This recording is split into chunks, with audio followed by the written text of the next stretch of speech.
البدع والأهواء، أهل البدع العقائدية وأهل البدع السياسية. نقول بيننا وبينكم السلف، بيننا وبينكم الكتب، كان فيقول البدع بيننا وبينكم. Bismillahirrahmanirrahim. Alhamdulillah wassalatu wassalamu ala Rasulillah wa ala alihi washabihi wa sallam. Kita meneruskan baca kitab Bulughul Maram yang ditulis oleh Al-Hafidz Ibnu Hajar Al-Asqalani rahimahullah taala. Masih kita di kitab shalah, bab yang ke-12, babul Jum'ah, bab tentang salat Jumat. Semua pada pertemuan lewat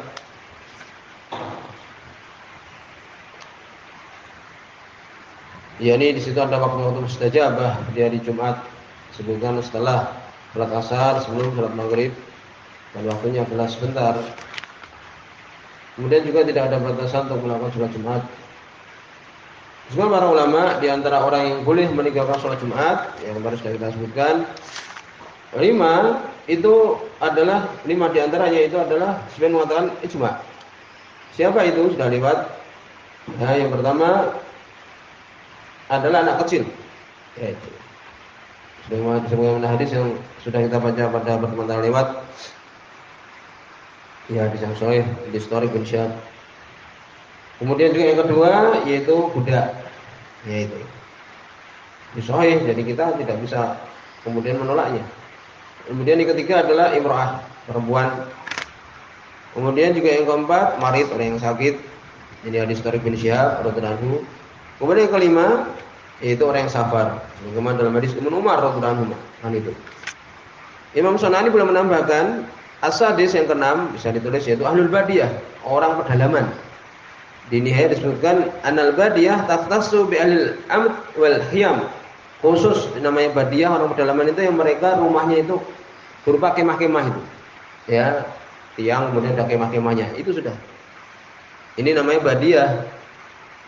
Jadi kalau rumahnya sudah tetap, itu bukan namanya badiyah. Kalau rumahnya berpindah-pindah, maka seperti ini katakan badiyah. Maka disebutkan di sini mereka tidak wajib juga.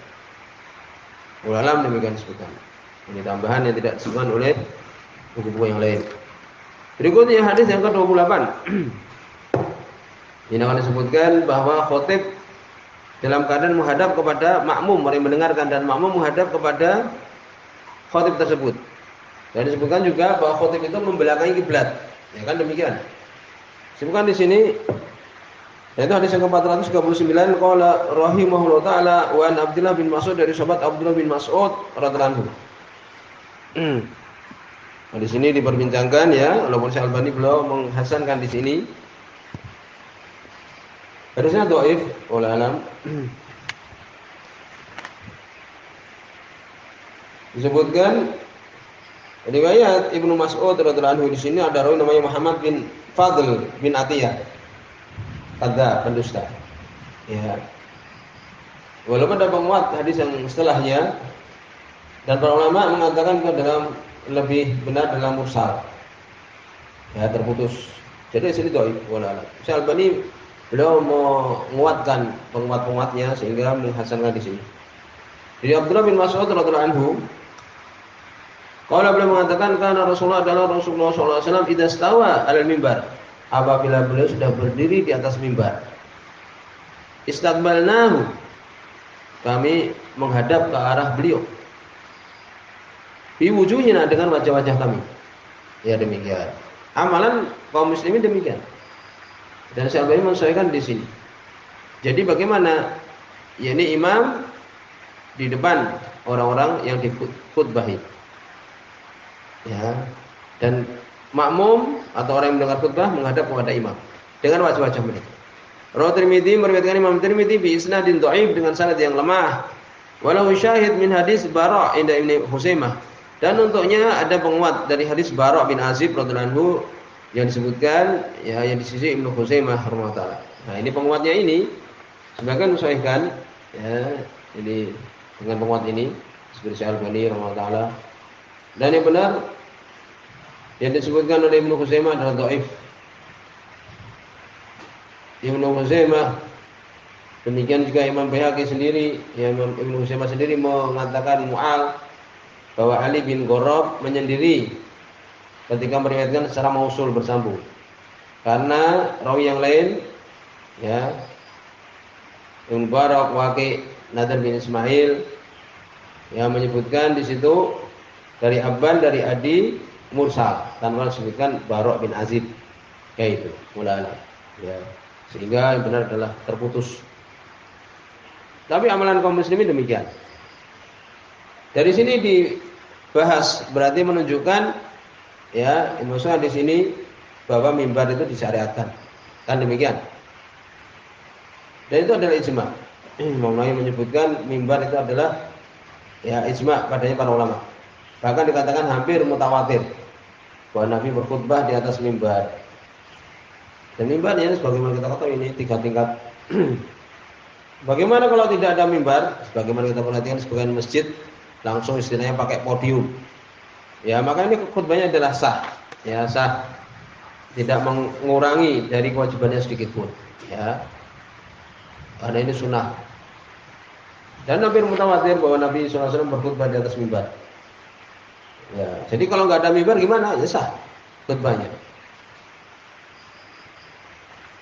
Dan menjadi sunnah Nabi SAW. Kemudian juga cukup bagi kita di situ ada hadis dalam Sahih Bukhari, Sahih Muslim, ya, daripada hadis yang dhaif dari sebuah ini. Hadis Abu Sa'id Al-Khudri radhiyallahu anhu bahwa beliau mengatakan, ini semua dalam Bukhari dan Muslim ini. Jalasan Nabi SAW ala mimbar, Nabi duduk di atas mimbar. Wa jalasna haulahu, dan kami pun duduk sekitar beliau. Nah, ini berarti menunjukkan apa? Para sahabat menghadap kepada Nabi SAW dengan wajah-wajah mereka. Ya, demikian. Berikutnya hadis yang ke-29. Ini hadis yang terakhir di bab ini ya. Itu hadis yang ke-440. Wa anil Hakam bin Hazn, dari Hakam bin Hazn radhiyallahu anhu, oleh Imam Sunani. Ini ucapan Ibnu Abdul Bar bahwa dia ini aslama amal masuk Islam ketika Fathu Mekah, ini tahun ke-8 Hijriah. Ini termasuk sahabat yang belakangan ya masuk Islam. Hadis ini hasan ya, sahih ini.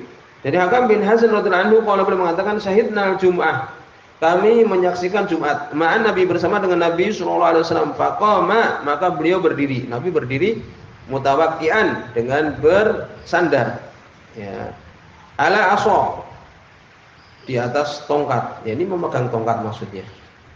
Ya, sebagai ya sandaran. Au qaus itu adalah busur panah. Sahih hadis ini. Jadi Nabi berkhutbah, beliau bersandar dengan tongkat, bawa tongkat beliau. Jika sebagian ulama pergi kemana-mana bawa tongkat, bagaimana disebutkan Nabi juga bawa tongkat. Apalagi ketika beliau sudah mulai berumur. Dan beliau ketika berkhutbah, beliau apa? Menggunakan tongkat, bersandar dengan tongkat. Au qaus ini apa? Yaitu busur panah.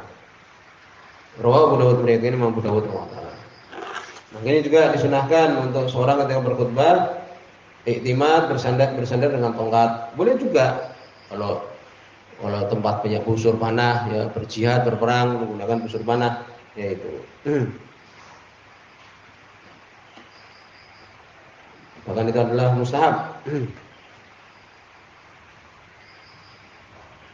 Sebenarnya berpendapat bahwa ini dilakukan sebelum ada mimbar. Ya. Ketika sudah ada mimbar tidak perlu. Ya, ini tidak ada dalilnya ulama. Ya. Kemudian berikutnya juga disebutkan bagaimana kalau bersandar dengan pedang? Ya boleh-boleh saja. Ya, tapi kalau senantiasa dengan pedang tidak ada di situ. Kemudian dalil senantiasa dengan pedang. Kemudian juga disebutkan khatib sebelum adzan ya muadzin untuk mengucap salam. Dia menyebutkan kalau dia sudah masuk salam dengan keras tidak perlu. Ini perkaranya luas boleh. Ya. Tapi disukai ketika sebelum khutbah kemudian berikan salam pada orang yang hadir di situ yaitu. Hadis menyebutkan tentang masalah ini. Nabi sallallahu alaihi wasallam kana idza sa'idal mimbar salama. Nabi ketika beliau naik mimbar beliau mengucapkan salam dhaif. Di situ ada Ibnu Laiyah, Abdul bin Laiyah radhiyallahu anhu. Kemudian boleh enggak ketika mendengar khutbah memakai habwah? Habwah itu dikenal di Yaman itu. Ya, dia seperti apa? Seperti kain kemudian diikatkan ya antara punggung dengan lutut. Ya, jadi supaya duduk dalam keadaan lebih nyaman. Boleh-boleh saja, wallahu. Syabani belum mensahihkan dhaif, mensahihkan hadis yang wallahu adalah dhaif. Ya, dalam masalah ini Nabi melarang dari habwah pada hari Jumat dan imam dalam keadaan berkhutbah. Naha anil habwah yaumul jum'ah wal imam yakhthub. Berarti Imam Abu Dawud radhiyallahu. Tapi di situ ada rawi namanya Abu Marhum. Dhaif. Ya itu. Jadi boleh-boleh saja selama tidak sampai tidur. Ya itu. Jadi kenal habwah ini. Bahkan kursi, ya kadang mendengar khutbah sambil bersandar di kursi. Kalau di situ ada tembok, ya kadang atau tiang, boleh. Selama tidak mengantuk. Kemudian juga berpindah kalau ngantuk bagaimana? Tidak boleh. Tidak boleh. Karena untuk berbicara saja tidak boleh bermain-main dengan haso dengan ini kerikil tidak boleh, apalagi berpindah ketika khotib berkhutbah. Demikian juga dianjurkan untuk cepat-cepat hari Jumat. Di situ ada hadis Abu Hurairah radhiyallahu anhu, Imam Bukhari dan Muslim, bahwa Nabi sallallahu alaihi wasallam mengatakan man iktasala yaumul Jumat, barang siapa mandi hari Jumat kagul ghusli janabah seperti mandi junub, sumaraha fil sa'ati ula, kemudian berangkat di jam yang pertama. Disebutkan hitungannya itu ya ketika terbit fajar. Hitungan hari jam pertama itu, ini setelah sholat subuh dia mempersiapkan diri. Ya di jam pertama, 1 jam pertama. Berarti mungkin jam 6 sampai jam 5 ya, atau sebelum adzan, ya, waktu adzan itu mulai dari situ. Berangkat di waktu awal itu bahkan nama qurba badanah, seakan-akan dia berkorban mendekatkan diri dengan apa?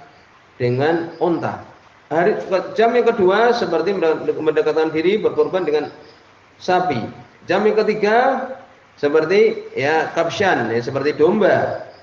Jam yang keempat seperti berkorban dengan ayam. Wa man raha fi sa'atil khamisah, berangkat di jam yang kelima seperti ya berkorban dengan telur. Ya, apabila keluar imam, maka malaikat pun hadir mendengarkan zikir, yaitu. Kemudian juga larangan untuk seseorang takhati riqabin nas, yakni melewati pundak-pundak manusia. Ya, di situ ada hadis. Ya, jawabannya adalah makruh, tidak disukai. Sebenarnya Imam Abu Dawud rahimahullah dari sahabat Abdullah bin Busr bahwa Nabi SAW boleh melihat Nabi rajulan, Nabi melihat ada seorang laki-laki yatakhatta riqab, melewati pundak-pundak. Yang pengen sop awal namanya melangkah melewati pundak-pundak sop yang depan dia. Dia pengen ke depan dilewati pundak-pundaknya. Ya, maka Nabi mengatakan, "Ijlis, duduklah, faqad adait, engkau telah menyakiti." Nah, itu. Ini kan seakan-akan larangan kan demikian. Tapi di situ ada yang menggiring larangan pada makruh saja. Sebab Nabi SAW beliau pernah ya ketika selesai sholat asar beliau berdiri kemudian beliau melewati pundak-pundak manusia menuju rumahnya mengambil apa? Ya, ini potongan emas yang belum beliau sedekahkan. Ya, ini berarti menunjukkan makruh saja. Ya itu. Kemudian larangan ini adalah sebelum khutbah. Ya, demikian juga setelah khutbah ya dilarang. Ini ketika ya setelah khutbah tersebut. Bagaimana kalau dapati di situ shaf awal kosong? Boleh nggak kita melewati pundak manusia? Makruh atau makruh? Sudah duduk di belakang. Ya, itu. Bagaimana kalau ada keperluan umpamanya? Umpamanya kita di depan mau ke belakang mau kencing umpamanya. Ya, tidak makruh kalau ada keperluan. Ya. Demikian juga tidak boleh memisahkan dua orang yang duduk. Di situ disebutkan dalam hadis Salman Al-Farisi radhiyallahu anhu Imam Bukhari rahimahullah bahwa Nabi SAW beliau mengatakan, "Man iktasala barang siapa mandi hari Jumat, kemudian tatahhara, bersuci, ya. Kemudian dia iddahana, memakai minyak, au masa min tib, atau memakai minyak wangi." Ini sunnah memakai minyak wangi. Demikian juga memakai siwak. Tsumaraha, kemudian dia berangkat, falam yufarriq baina isnain. Ini kemudian tidak memisahkan dua orang. Ada orang satu samping kanan dan kiri, ya. Kemudian dia pisahkan, tidak boleh. Ya, makruh kan ini. Kemudian dia tidak memisahkan dua orang, fasoli, kemudian dia sholat semampu dia. Kemudian ketika imam keluar dia diam, diampuni di antara dua Jumat dia. Ya, demikian. Kemudian demikian juga bagaimana kalau di situ penuh manusia di masjid, ya di belakang, di belakang. Bahkan disebutkan sampai tidak bisa sujud dan sebagainya menunggu. Kemudian disebutkan ya untuk sholat di tempat yang di situ sunnah, tidak mendengarkan khutbah-khutbah yang di situ bid'ah. Kemudian juga disebutkan bagaimana kalau dia ingin untuk kemudian berwudu, ya berwudu. Ya, demikian juga mimisan dia membayar ke belakang. Juga disunahkan pakai baju yang bagus.